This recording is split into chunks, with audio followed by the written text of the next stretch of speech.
So, ఈరోజు morning market చూసుకుంటే gap డౌన్‌తోని start అయిన మార్కెట్‌లో అయితే అదే విధంగా ఒడిదుడుకులతోనే క్లోజ్ అయిందని చెప్పాలి. ముఖ్యంగా ఈరోజు మార్కెట్ కూడా నెగెటివ్‌లోనే క్లోజ్ అయిపోయింది.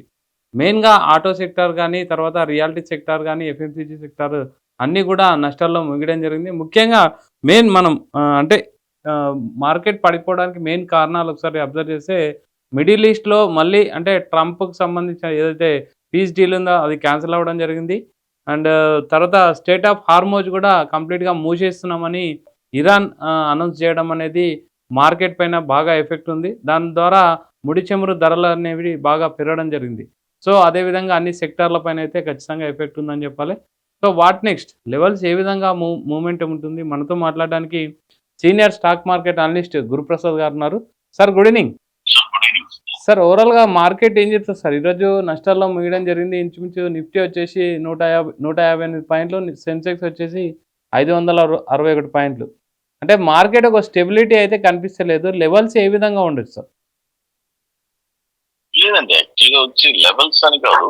మార్కెట్ నేను గత ఒక 2 వీక్స్ నుంచి చెప్తున్నాను. హ్మ్. మార్కెట్ వచ్చి బై ఆన్ డిప్స్ అండి ఇప్పుడు. ఓకే. ఎందుకంటే మార్కెట్ 25,000 ఫేస్ చేయడానికి ట్రై చేస్తుంది హుహు. మార్కెట్. హ్మ్. అంటే టెక్నికల్ గా మార్కెట్ సెల్ బై అనేది వస్తూ ఉంటుంది.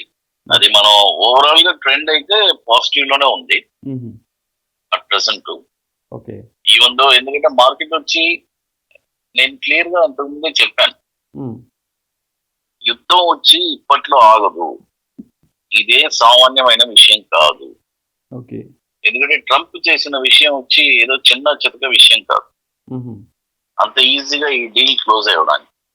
ఓకే. కాబట్టి దీనికి చాలా వాళ్ళు కండిషన్స్ ఉన్నాయి అని నేను గత ఇంటర్వ్యూలో కూడా క్లియర్ గా చెప్పాను.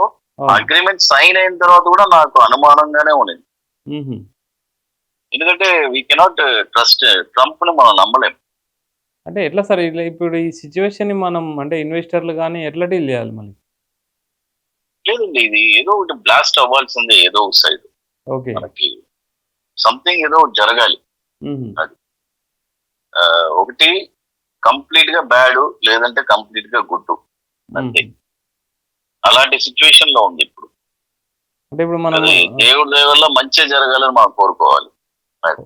ఓకే. సార్ ఇప్పుడు అంటే ఇప్పుడు ట్రేడింగ్ చేసే వాళ్ళకి గాని, ఇన్వెస్ట్ చేసేటువంటి వాళ్ళకి గాని ఏం చెప్తారు? లేదండి, యాక్చువల్ గా వచ్చి ఈ యుద్ధం వచ్చి ఆల్రెడీ మార్కెట్ అబ్జర్వ్ చేసుకునిందండి. ఓకే. ఇంకోటి నేను క్రూడ్ ఆయిల్ వచ్చి $150 టచ్ అవుతుందని, $170 టచ్ అవుతుందని ఆల్రెడీ నీకు చెప్పేశాను. ఓకే. మొన్న $70 వచ్చినప్పుడు కూడా మళ్ళీ బౌన్స్ బ్యాక్ అవుతుందని కూడా నేను చాలా మంది నన్ను అడిగారు, చెప్పాను. ఓకే. స్లోగా ఈ ఇయర్ ఎలాగైనా సరే $150 పైన టచ్ అవుతుంది హ్మ్. ఎట్టి పరిస్థితుల్లో. ఓకే. అప్పుడు ఏదో ఒకటి సంథింగ్ జరగాలి. ఓకే. ఏదో ఒకటి జరుగుతుంది. అది. అంటే ఇప్పుడు కాబట్టి మార్కెట్ హ్మ్. ఇన్వెస్టర్స్ కి నేను ఒకటే చెప్తానండి. హ్మ్. ఈ 2 సంవత్సరాలు చాలా ఇబ్బందికరంగా అయిన మార్కెటే ఓకే. ఇది. ఇది వచ్చి మనం ఏదో అంటే బాగా ఎక్స్పీరియన్స్ ఉండే వాళ్ళే నలిగిపోతున్నారు ట్రేడింగ్ లో. అవును. ఓకే. ఎందుకంటే ట్రంప్ ఈ రోజు ఒక నైట్ ఒక న్యూస్ ఇస్తాడు, రేపు ఒక న్యూస్ ఇస్తున్నాడు. హ్మ్. ఏం చేస్తారు చెప్పండి? అంటే ఈ యుద్ధం టైంలో ఈ వాలటాలిటీని క్యాచ్ చేసుకునే అవకాశం ఉందా సార్ మనకేమన్నా ఇన్వెస్టర్‌లకు? అవకాశం అవకాశం అంటే సార్ ఇప్పుడు టెక్నికల్ గా కొన్ని ఎలా చెప్పాలంటే న్యూసెస్ వచ్చి ఎప్పుడు డిస్టర్బ్ చేస్తుంటే ఎలా అవకాశం ఉంటుందండి?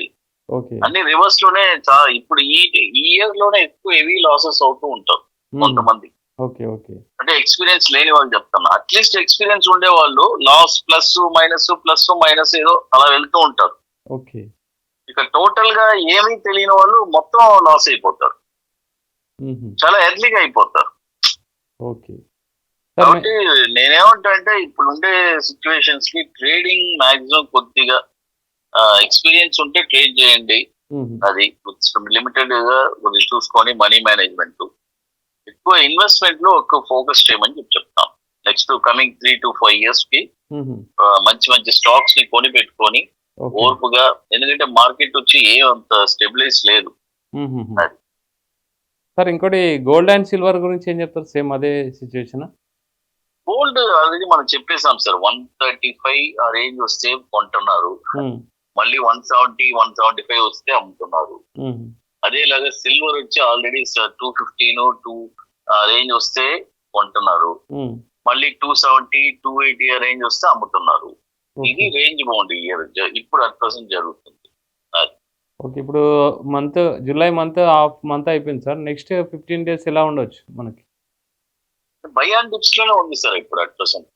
Okay. At present market Nifty వచ్చి బై అండ్ డిప్స్ లోనే ఉంది.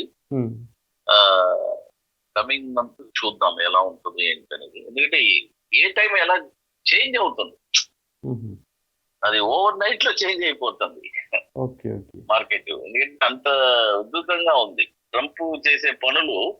అదే. చూడండి, ముద్దకి బిస్మిల్లా అంటే ఎట్లండి? ఏం చెప్తాం చెప్పండి. ఆ? ఓకే ఎలా ఉంటుంది చెప్పండి. ఓకే. అంటే ఇప్పుడు ఐపీఎల్ సీజన్ సార్. ఇప్పుడు ఐపీఎల్ కూడా ఇలాంటి సిట్యుయేషన్‌లో ఐపీఎల్‌లను మనము ప్రిఫర్ చేయొచ్చా? కొనొచ్చా?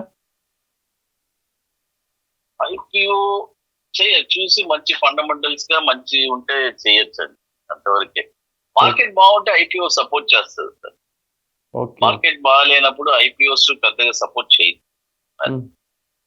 Okay sir. Okay. Thank you sir. Thank you very much.